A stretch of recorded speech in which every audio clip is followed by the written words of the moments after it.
এখন আমাদের ঝিনাইদহ জেলার মহেশপুর থানাতেই কিন্তু পাওয়া যাচ্ছে বিখ্যাত সেই মালাই চা আর পোড়া রুটি।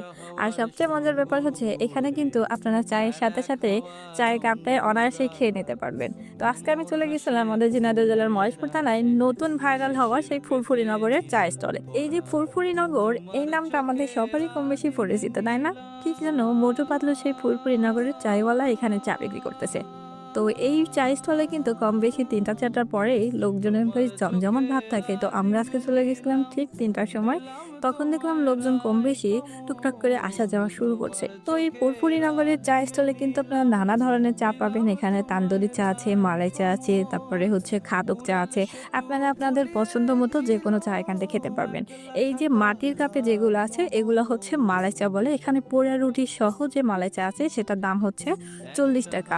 তারপর হচ্ছে এখানে তান্দুরি চাও আছে, আরেকটা আছে হচ্ছে খাদক চা। এক কথায় এই যে খাদক চা আছে এটাকে আবার হচ্ছে ওয়াফেল চাও বলা হয়। এক কথায় কোন আইসক্রিমের নিচে যে কোনটা থাকে, যাদের চকলেট ফ্লেভার পছন্দ কিংবা কোন আইসক্রিমের সে ওয়াফেলটা খেতে পছন্দ করেন, তারা কিন্তু এই খাদক চা বা ওয়াফেল চাটা খেতে পারেন। এটা মোটামুটি ভালোই ছিল। তবে আমার কাছে এই ওয়াফেল চা বা খাদক চার থেকেও কিন্তু মাটির কাপে যে মালাই চাটা দিয়েছিল সেটাই বেস্ট মনে হয়েছে। আমরা টোটাল 6 জন গেছিলাম। আমরা সবাই ডাবল করে চা নিয়ে চা টেস্ট করছিলাম। তো আমাদের কারোর কাছে হচ্ছে ওয়াফেল চা ভালো লাগছে বা খাদক চা, আবার কারোর কাছে কিন্তু মাটির কাপের সে মালাই চাটা ভালো লাগছে। আচ্ছা, এক একজনের টেস্ট কিন্তু আলাদা, এই জন্যই।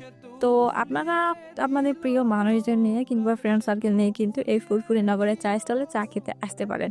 আর এই ফুরফুরি নগরে আসতে হলে আপনাদের কিন্তু মেন যে মহেশপুর সরকারি ডিগ্রি কলেজ আছে তার মেন গেটের ঠিক সামনেই ফুরফুরি নগরের চা স্টল। আপনারা কিন্তু অবশ্যই এখানে চা খেতে আসবেন। তো এই ছিল আমার আজকের ভিডিও। আশা করি আমার ভিডিওটা আপনাদের কাছে ভালো লাগছে। আর আমার ভিডিওটা ভালো লাগলে অবশ্যই আমার পেজটা ফলো দিয়ে আমার সাথেই থাকবেন। আজ এই পর্যন্ত, সবাই ভালো থাকবেন, সুস্থ থাকবেন। আল্লাহ হাফেজ।